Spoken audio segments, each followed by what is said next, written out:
Paulo termina o ministério dele, começa rico, porque Paulo era de família rica, Sim. e termina pobre, abandonado, tuberculoso, sozinho. Meu Jesus. Aí, na prisão, capítulo 4 de 2 Timóteo, ele dá uma retrospectiva e diz assim: na minha primeira defesa, ninguém apareceu. Paulo foi abandonado por grandes companheiros do ministério. Paulo foi abandonado pela igreja. Na minha primeira defesa, ninguém apareceu. Se hoje Paulo fosse vivo, tem estatística aí, estatísticas, tantos pastores se suicidando nos Estados Unidos, tantos pastores se matando, mas você sabe o que é? Decepção não com o chamado, decepção com o próprio ministério que ele achava que ia dar o estilo de vida que ele queria. Porque eu tenho que saber que eu fui chamado para esse ministério, e nesse ministério eu não vou ter glória. Nesse ministério eu não vou ter status. Nesse ministério eu não vou ter nome. Vocês sabem qual é o maior problema? É que quando alguém entra para um ministério pensando que aqui é lugar para ser feliz. Muitos entram pensando que ministério é um lugar para se fazer. Esse era um pastor para ser um pastor mais decepcionado e triste no mundo. Meu Deus. Lógico, não é isso?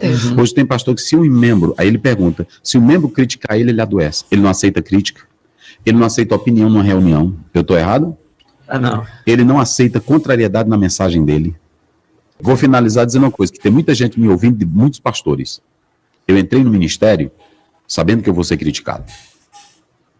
Eu entrei no ministério sabendo que tem crente que não me ama. Eu entrei no ministério e tem dia que eu chego na igreja, o irmão diz assim: pastor, irmã, agora ele está falando mal do senhor. Aí eu passo por ela: Padre, senhor, minha santa, como é que está? Está bem? Porque ela não é o meu chamado. Meu Deus. Ela não é o meu chamado, vocês entenderam? Então, se o irmão, ele pegar na internet, eu vejo aí na internet, eu não concordo com o pastor, eu não estou me importando se ele concorda. Paulo diz em Romanos 14, tenha tudo bem definido. Eu estou sabendo que eu estou pregando a palavra de Deus. Eu não estou pregando ideias minhas. Sabe qual é o maior problema? Quando eu vou para o púlpito com ideias, quando eu vou com Bíblia, eu não peço perdão. Paulo tinha decepção? Não. Paulo tinha frustração? Não. Paulo tinha lágrimas, Paulo tinha medo, Paulo tinha temores, mas ele disse assim, olhando para trás: eu combati o bom, Combate. acabei a carreira, Guardei a fé. agora o que me aguarda? Ele nunca aguardou nada daqui. Meu Deus. Sabe qual é o maior problema, pastor Felipe? É quando eu aguardo um crente me parabenizar.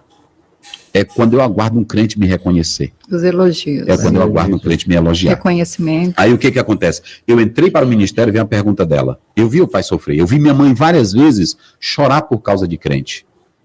Falando mal dela, falando de tudo. E eu passava, às vezes, eu ia para o banheiro, eu passava 3 horas, eu escutava meu pai orar. Eu escutava meu pai orar. Aquilo ali começou a me marcar. Então eu tive desejo. Eu quando fui para o ministério, na época, não tinha ainda esse glamour que tem hoje. Não tinha nada disso. Inclusive, quando eu fui, era numa época, não vou citar o nome aqui dessa igreja, que é a terceira maior hoje do Brasil, mas quando eu fui, era a igreja que estava mais sendo ridicularizada, e quando eu passava na rua, de gravata, porque eu sou de gravata. Aí o pessoal dizia: é um pastor vagabundo, pastor sem vergonha. E eles diziam, por causa desses escândalos. Nada disso tirou a glória de ser pastor.